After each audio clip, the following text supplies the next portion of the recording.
مطلب پیرنٹس کو ٹھیک ہے اگر آپ لوگوں کی رضامندی ہے تو آپ کر سکتے ہیں, لیکن آج کل کے دور میں جس طرح کا دور ہے بوائز اتنے زیادہ ٹاکسک بھی ہوتے ہیں, اور کچھ لوگوں کی مینٹلی جو حالت ہوتی ہے نا وہ بھی اچھی نہیں ہوتی. تو پیرنٹس کو یہ چاہیے کہ اپنی بیٹی کو کسی کے بھی حوالے کرنے سے پہلے یہ لازمی چیک کر لیں کہ جس کے ساتھ آپ اپنی بیٹی کی شادی کر رہے ہیں وہ واقعی انسان کا بچہ ہے بھی ہے یا نہیں ہے. اور کچھ پیرنٹس اتنی فٹافٹ شادیاں کرتے ہیں اور بعد میں یہ ہوتا ہے کہ نوبت طلاق تک پہنچاتی ہے. آپ پہلے یہ تصدیق کریں گے آپ جس سے اپنی بیٹی کی شادی کر رہے ہیں اس کی مینٹلی جو حالت ہے وہ بالکل ٹھیک ہے, وہ اسٹیبل ہے, وہ آپ کی بیٹی کو ایک اچھا ساتھ لے کے چل سکتا ہے, تو پھر پیرنٹس کو شادی کرنی چاہیے. ایسی کوئی مجبوریاں نہیں ہوتی کہ بس فٹافٹ سے بچیوں کو تیار کیا اور بچیوں کی شادیاں کر دیں, ایسی نہیں ہوتا. کیونکہ پیرنٹس بھی آج کل کے پیرنٹس کو بھی جس طرح کا آج کل کا زمانہ ہے, مطلب اگر لڑکیاں یا لڑکے اس چیز کو سمجھنا چاہتے ہیں تو پیرنٹس کو بھی اپنی اولاد کو ساتھ لے کے سمجھ کے چلنا چاہیے.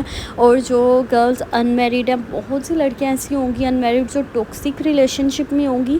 ویسے ایک بات ہے, یہ اسلام میں تو اس کو بالکل حرام کہا جاتا ہے کہ یہ حرام ہے, لیکن پتہ نہیں کیوں اللہ تعالیٰ ٹھیک کہتے ہیں کہ جب آپ لوگ کسی غیر کے ہاتھوں لگتے ہو نا تو پھر اللہ تعالیٰ آپ کو وہیں سے توڑتے ہیں, اور پھر آپ جڑتے ہو تو پھر آپ کو اللہ تعالیٰ یاد آتا ہے. تو اس سے پہلے کہ آپ اپنا دل توڑیں اور آپ خود کو اتنا ویسٹ فیل کریں, تو اس سے پہلے کہ آپ اللہ تعالیٰ نے جو آپ کی قسمت میں لکھا ہوگا, جو آپ کو اچھا پارٹنر دینا ہوگا وہ تو اللہ تعالیٰ آپ کو دیں گے نا. تو آپ نے بالکل اللہ تعالیٰ پہ اپنے فیصلے چھوڑ دینے ہیں. اور کچھ معاملات ہوتے بھی ایسے ہیں جو بالکل اللہ تعالیٰ پہ چھوڑ دینے چاہیے, اور ان کا اسٹریس نہیں لینا چاہیے. جتنا آپ ایزی ہوں گے اتنی آپ کی لائف اچھی گزرے گی, اتنی آپ پرسکون زندگی کی طرف جائیں گے. لیکن بس یہ ہے کہ آج کل جس طرح کا دور جا رہا ہے, پیرنٹس کو بہت زیادہ سوچ سمجھ کے اپنی بچیوں کی شادی کرنی چاہیے, اور لڑکیوں کو بھی خاص طور پہ سوچ سمجھ کے اپنے لیے لائف پارٹنر کے لیے اسٹیپ لینا چاہیے.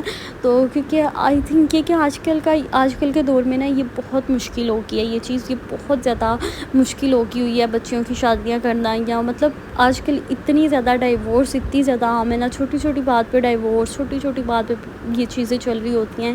تو آئی ہوپ کہ آپ کو میری آج کی باتیں سمجھ میں آ رہی ہوں گی. بس یہی ہے کہ انسان اللہ تعالیٰ سے دعائیں کر سکتے ہیں اپنی قسمت کے لیے, اپنی زندگی میں اچھے معاملات کے لیے, خیر کے لیے. اور بس یہ پیچھے اور ویسے جو سب سے اچھی میرڈ لائف ہوتی ہے نا, شادی کرنی بھی آپ نے تو پیرنٹس کی پسند کی شادی سب سے اچھی ہوتی ہے. اس میں چانس بھی ہوتے ہیں, اس میں سب کچھ ہوتا ہے. لیکن جو وداؤٹ پیرنٹس کی مرضی سے ہوتا ہے یہ ہوتا ہے کہ بس وقتی طور پہ ہوتا ہے کہ آپ لوگ ایکسائٹیڈ ہوتے ہو, لیکن اس کے بعد زندگی کی اتنی مشکلات آتی ہیں اور پتہ نہیں کوئی ساتھ کھڑا ہوتا ہے یا نہیں ہوتا.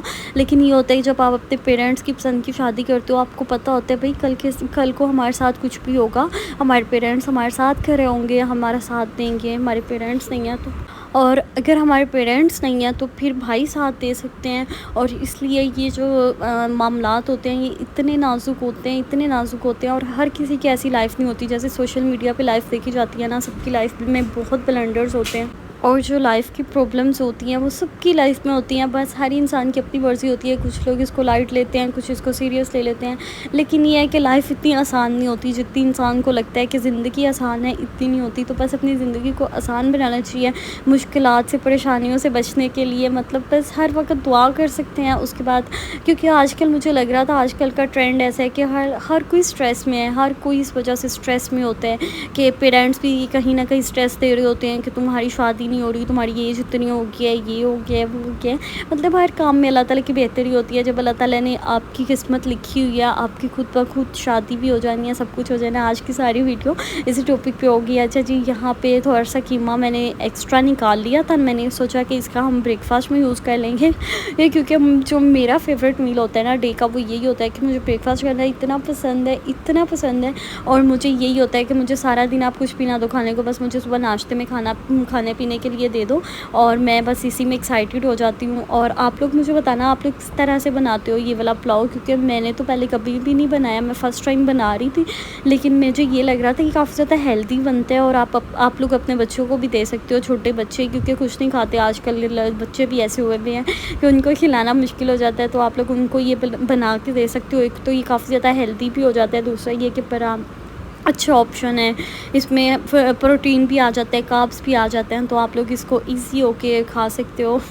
اور اس کے ساتھ ساتھ نا آج کا جو سارا دن تھا نا وہ کافی زیادہ ہیپننگ سا بھی تھا. مطلب آج کل میرے جتنے بھی ڈیز ہوتے ہیں نا سارے ہیپننگ سے ہوتے ہیں, اور اتنا زیادہ کام شام ہوتا ہے, کوئی نہ کوئی نیا کام نکلا ہوتا ہے. اور بس آج کل ہم لوگوں کی تیاریاں چل رہی ہیں عمرے پہ جانے کے لیے, تو بس کبھی بازار چلے جاؤ, کبھی ٹیلر کی طرف چلے جاؤ, کبھی کچھ رہ جاتا ہے, کبھی کچھ رہ جاتا ہے. اور پھر میری ساتھ ساتھ میری تیاری ہوتی ہے, پھر ماما کی تیاری ہوتی ہے, پھر ساری تیاریاں چل رہی ہوتی ہیں. تو پھر میرا ٹائم کافی زیادہ آج کل بزی گزر رہا ہے. اور رات کو, کیونکہ میں کافی عرصے سے رات کو سونے کی مجھے عادت نہیں ہے, رات کو میں کافی دیر تک جاگتی رہتی ہوں. اور پھر صبح میں اتنی جلدی آج کل اٹھ جاتی ہوں, صبح 9-10 بجے میں اٹھ جاتی ہوں. اور پھر مجھے ماما کو ناشتہ بھی کروانا ہوتا ہے, پھر مجھے اپنے لیے ناشتہ بھی بنانا ہوتا ہے. تو اس وجہ سے نا میرے پاس ٹائم ہی نہیں ہوتا کہ میں بریک فاسٹ کے لیے علیحدہ سے ویڈیو ریکارڈ کروں اور ہر چیز بنا سکوں. اور اس کے بعد یہ میں نے ایم کے کاسمیٹک سے کچھ چیزیں منگوائی تھی. ان کا ٹنٹ بہت اچھا ہے, اور اگر آپ لوگوں کو بھی ٹنٹ لینا چاہتے ہیں تو آپ لوگ ان لوگوں سے لے لیں. ان کا ٹنٹ کافی اچھا ہے, اور اس کا جو پگمنٹیشن ہے نا وہ بہت اچھا ہے. تو آئی ہوپ کہ آپ کو میری آج کی ویڈیو اچھی لگے گی. اگر ویڈیو اچھی لگے تو چینل کو سبسکرائب کر دینا, لائک بھی کرنا. اور آلموسٹ میں نے پہلے بھی اس کو یوز کیا ہوا ہے, اس لیے آپ کو میں اس کا ریویو دے رہی ہوں. اور میں نے سوچا آپ لوگوں کو یہ بھی دکھا دوں کہ آج ہم لوگوں نے شام کہہ رہی ہوں ڈنر میں کیا بنایا ہے. آئی ہوپ کہ آپ کو ویڈیو پسند آئے گی. اللہ حافظ.